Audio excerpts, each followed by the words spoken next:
Welcome to my humble little office. My name is R. Keith Andrews. I'm a spiritual guide and paranormal adept. The journey continues today on December 16th, 2021 at approximately 4:41 a.m. PST. Things are really strange for me a lot of the time, but yesterday was remarkably so.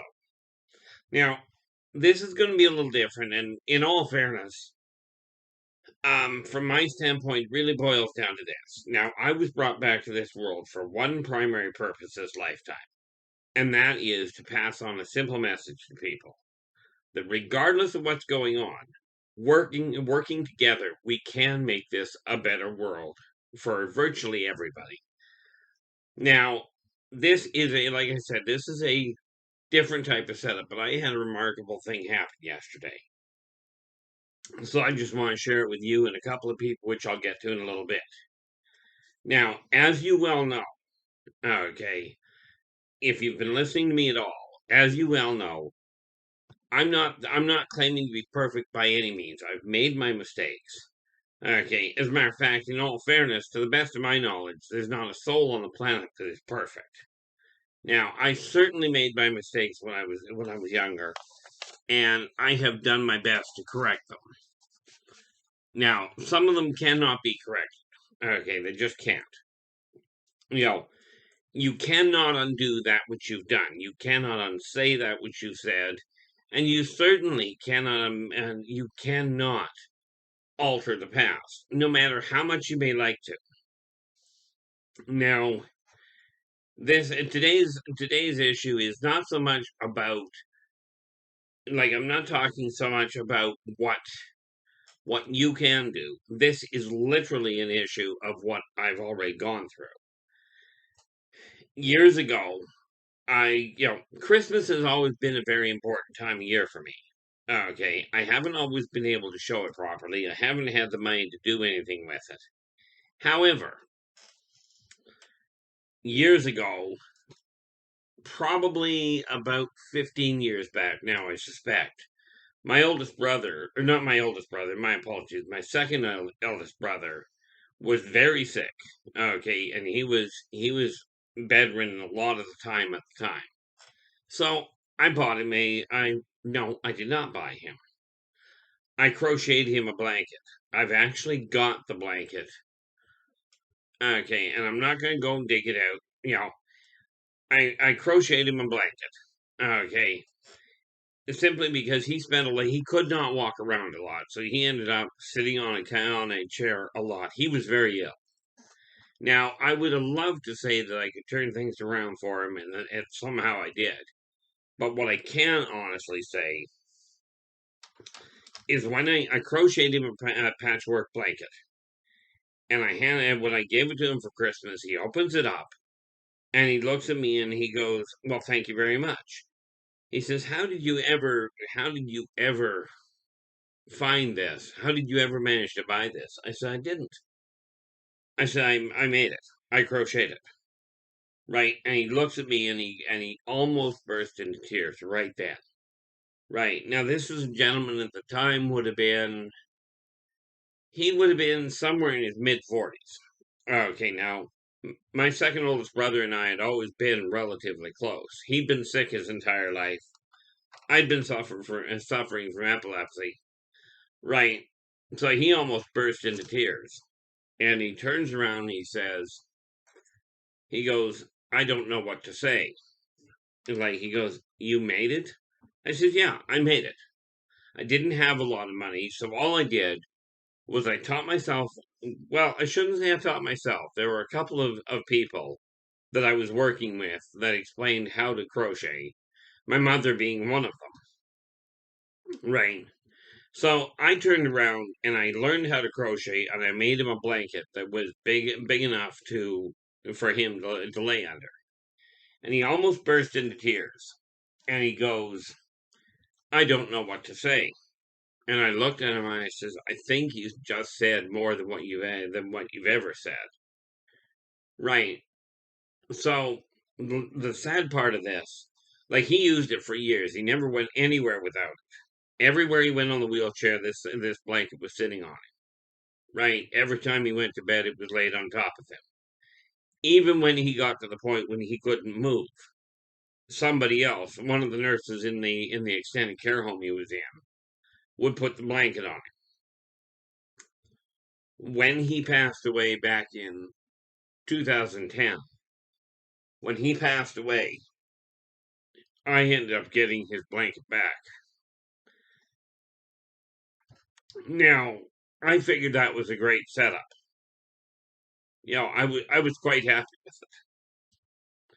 Well, this is going a little differently, so I'd apologize, but I'm not going to.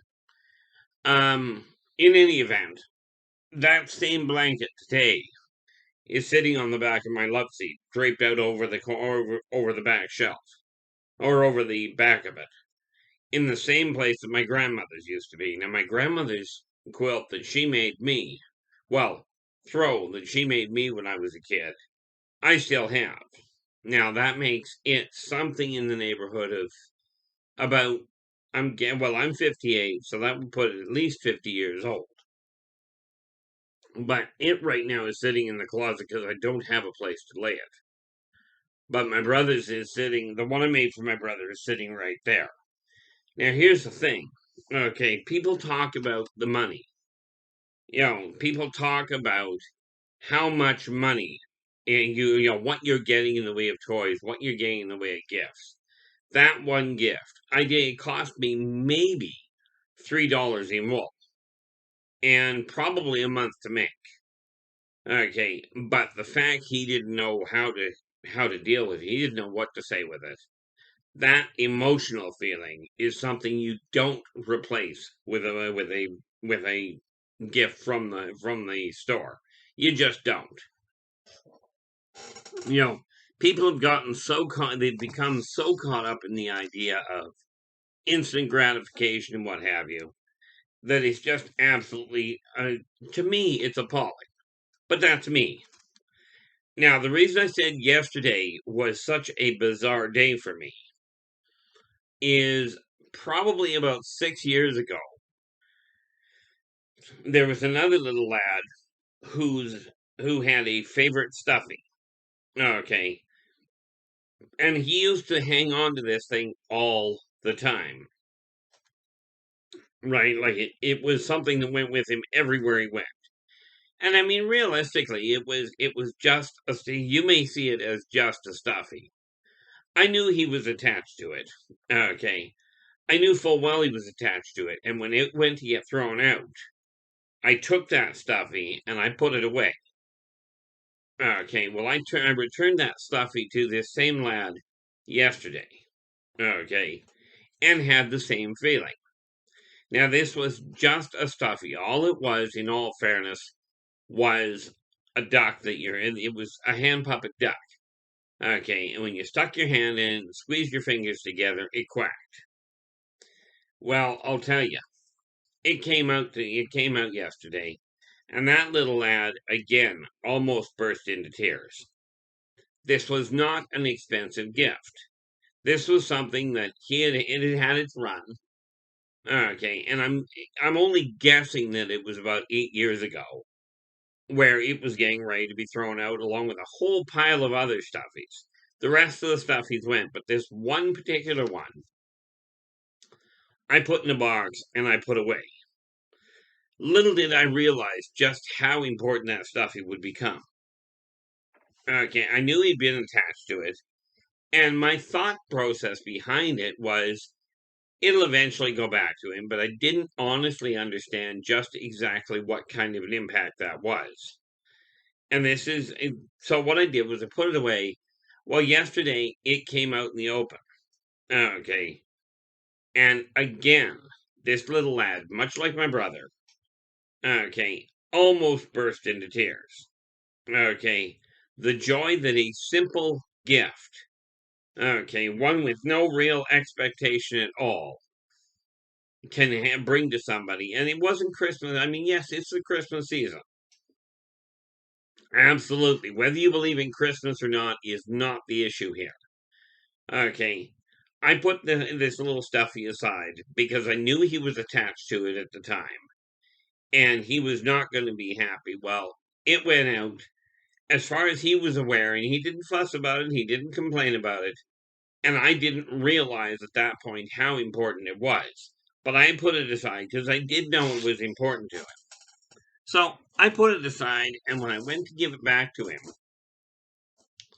okay, when I turned it back over to him, he almost burst into tears. Okay, now of course, being the age he is now, he did his best not to. Okay, not to end up in tears. But we're not talking about tears because he was unhappy. The joy that was coming off of him was absolutely incredible. And this is what I'm talking about. You can't buy that in a store. Okay. This is why I talked to you the other day about what I'm planning on doing for next year, because yes, money is, material things make a difference to people. Absolutely. But it's the feeling that goes with them that is far more important than the feeling, than the money, than the item itself. Yeah, that came out well. By the way, this is a live recording, meaning when I get finished, I'll double check, make sure I got the date right, and then I will, then I just post it as is. Now, the feeling around Christmas, people talk about, oh, I don't believe in Christmas. I don't like commercialization. You know, Santa isn't real, etc., etc. Okay. Well, the funny part about it, and this is just, again, my belief, you can have your own. Okay, that's why I said this is a very different type of whatchamacallit. This is a very different type of recording today for the journey. This is something that mattered a lot to me, and it really is, it's a culmination, in my opinion, of how the way my life has gone has resulted in what happened yesterday.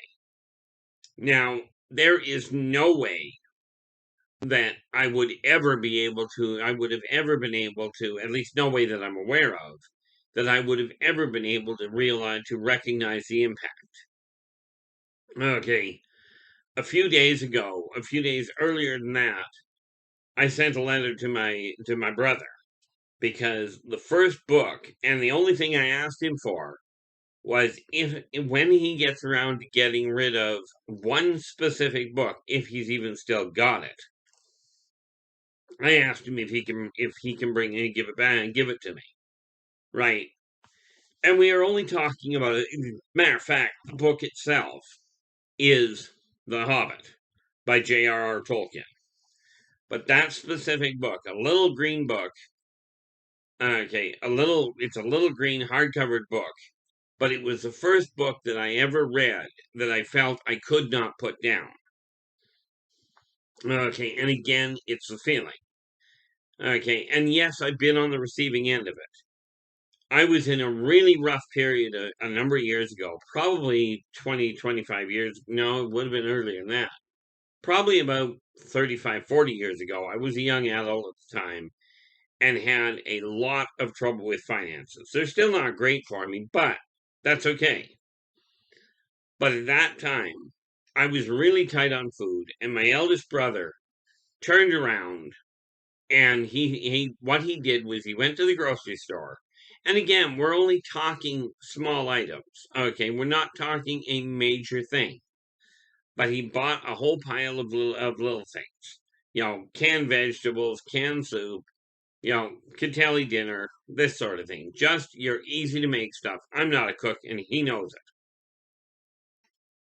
So this one year, he bought a whole bunch of foodstuffs, wrapped the foodstuffs up, and then wrapped them all individually, put them inside a box, and then it was a box probably only, and I'm only sort of guessing, but it was only like this big, you know. So I mean, it wasn't a huge box, but the impact that made on me, the joy that I felt, I didn't have to worry about food for the next month ish. And I mean, times were tight for me at that point. Okay, it was again the feeling and the thought that went behind it. Yes, money is a nice thing. The toys are a nice thing. Computer games are great distractions. but they have nothing, in my opinion, over the feeling of the thought that goes behind them. Now, I'm not telling you what you should do with your Christmas. I'm not even telling you should believe in it. Okay. But for me, do I? Absolutely. Now, here's the thing. People have talked about, about the separate, about Christmas being too commercialized, Christmas being being too much a materialistic thing. And I keep hearing people talk about how religion and Christmas cannot go together. But think about this. If you're Christian, okay, and we're not talking about where this whole story started, because there's all kinds of things that go with it. But let's just go with the modern day, okay? And this is strictly to the Christians out there, because I don't know exactly how the rest of the religions look at this. I haven't looked into it yet. But if you think about giving a gift as in the way Santa Claus does, right, and the way that Christ came into the equation, if you think about it, the three wise men that came to see Christ when he was born, okay, brought gifts: frankincense, gold, and myrrh. They were gifts. That was all they were. At the time, they were extremely valuable. But it was the love that went with them that mattered. Now, centuries later, and I cannot tell you when the whole concept of Santa Claus came up. I forget the date offhand. But centuries later, there was a gentleman by the name of, I believe his name was I think it was St. Christopher, I might be wrong, but this gentleman, you can correct, if you know the story better than I do, which is highly probable, absolutely, I'd love to hear your comments below. Okay, but there was an actual gentleman way back, way back several hundred years, I think only about 300 or 400 years in all fairness, that did go out of his way to make toys for the kids. Okay, to gift strangers. Now, the funny thing is, you can talk about how everybody is so materialistic, and absolutely a vast majority of people out there are. And this is why I say, in my house, it's simple. Prior to December 1st, you do not turn on a Christmas show, you don't sing Christmas carols. But from December 1st until December 31st, the house is all open to it. This has been my own way of avoiding getting too commercial. Now, this does not mean I wait until December to do all my Christmas shopping. I do my shopping early. It doesn't save me any money, really. But I make what I'm making, and I'm not a great artisan by any means. But I make what I'm making, and I start, quite literally, I start the day after Christmas, starting to plan what I'm doing for the following year. In all fairness, it usually costs more than what I would spend if I would spend, or the effort I would put in, if I did it all in December. But what it does do is it kills off the damage to the pocketbook at the end of the year. Now, here's the thing. Okay. I do that because that's my way of avoiding the commercialism side of it. And I did find that many times the smallest gift, even if it's something that you're planning on getting rid of, okay, the feeling that can bring, turning that thing over to your kids before you die, or turning it over to a loved one before you die, or a good friend. And the good friend thing is the other issue I'm going to address here momentarily. Okay. Now, from my standpoint, I want to take your memory back to a thought and check your own facts. My understanding, and I never understood part of this, my understanding is that from my memories and from my own personal memories, because remember, I remember past lives, and I remember World War I all too well. But even in the record books, it will tell you if I am correct. And go check it yourself. Absolutely. And I'd love somebody to drop a note in the comments below I'd love somebody to double check it for me. But on December 25th, I believe it was 1918. Okay. Believe it was 1918. I may be off, but it was during World War One. Christmas Day morning. There was no ceasefire called. Okay, no ceasefire at all. Nobody had said, let's do this. But something happened that morning, on Christmas morning. Something happened, and the Axis and the Allies stopped shooting at each other. They crossed no man's land, and they sat down and they had Christmas together. They were singing Christmas carols, they were exchanging gifts, albeit many of the gifts were sea rations, in other words, military rations, and ammo. Okay. There were many that exchanged names in the hopes that they would survive the war. Okay. So they spent Christmas itself right smack in the middle of a war with nobody saying it's time to stop fighting. They crossed no man's land, speaking multiple languages. Some of them couldn't understand each other, but they could certainly understand the atmosphere. They could understand the feeling of we're getting along. Okay, so this is what the Christmas spirit can do. Okay, so we go back to that, and quite frankly, my understanding is that the last of the. I don't know if there's anybody left. I know I just lost a friend the other day, just a couple of months ago, that was on the beach at Normandy. Okay, and sadly, many of you have lost people. Okay, but the thing is, take a look at your own knowledge. Look at what went on. It's that feeling, that Christmas spirit that people talk about. Oh, it's all commercial. It's not all commercial. Okay. This is a time, much like Remembrance Day, people talk about you remember the wars so we don't do that again. Well, apparently that hasn't worked all that well in my opinion. But then I don't look at Remembrance Day, November 11th. I don't look at that as the day to remember. I remember every day about what they did. And this is part of why I keep telling people war does not bring peace. It brings quiet, but it certainly doesn't bring peace. But these people crossed no man's land. They sat and had Christmas together. And some of them even exchanged. I heard tale of one the other day that a pair, a German and an Englishman, who had been at that same event. Thankfully, they both survived.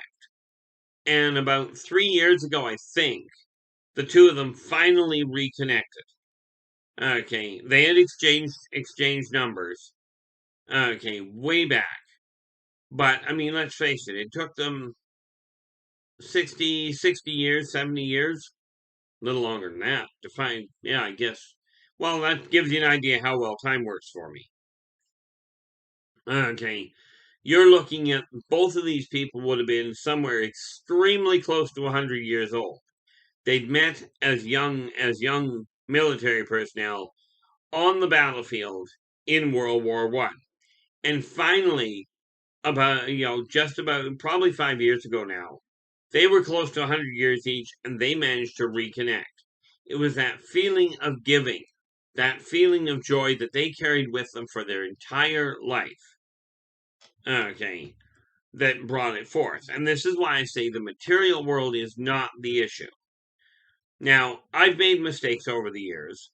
Okay, but I've been on the receiving end. I've had two people that I was very close to that, quite frankly, and this is what drove me and myself. Do I believe in God? Absolutely. Do I believe in Santa? You bet. Okay. Do I believe in Christmas spirit and the whole 9 yards? Absolutely. I personally do.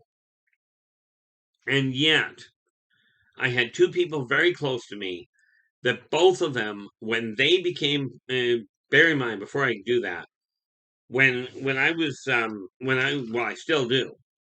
Okay. I work with, let's try English, shall we? I work with tarot cards, crystal balls, all that sort of thing. I've been doing that for years. Okay. And these two people when they became born again Christians, I hadn't done anything. I'm still the same way I was at that point. Both of them disowned me. Okay. They absolutely disowned me, told me I was the devil incarnate, etc.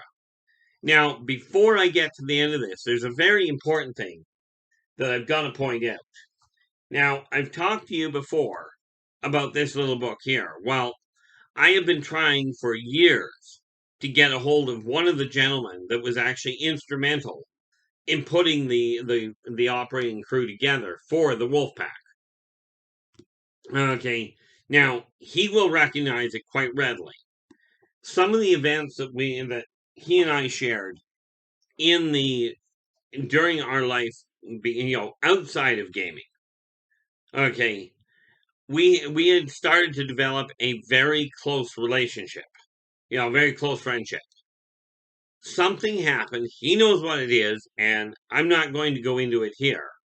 He knows what it is, but one of those people that became born again, okay, who subsequently, by the way, disowned me, was also instrumental in causing a complication.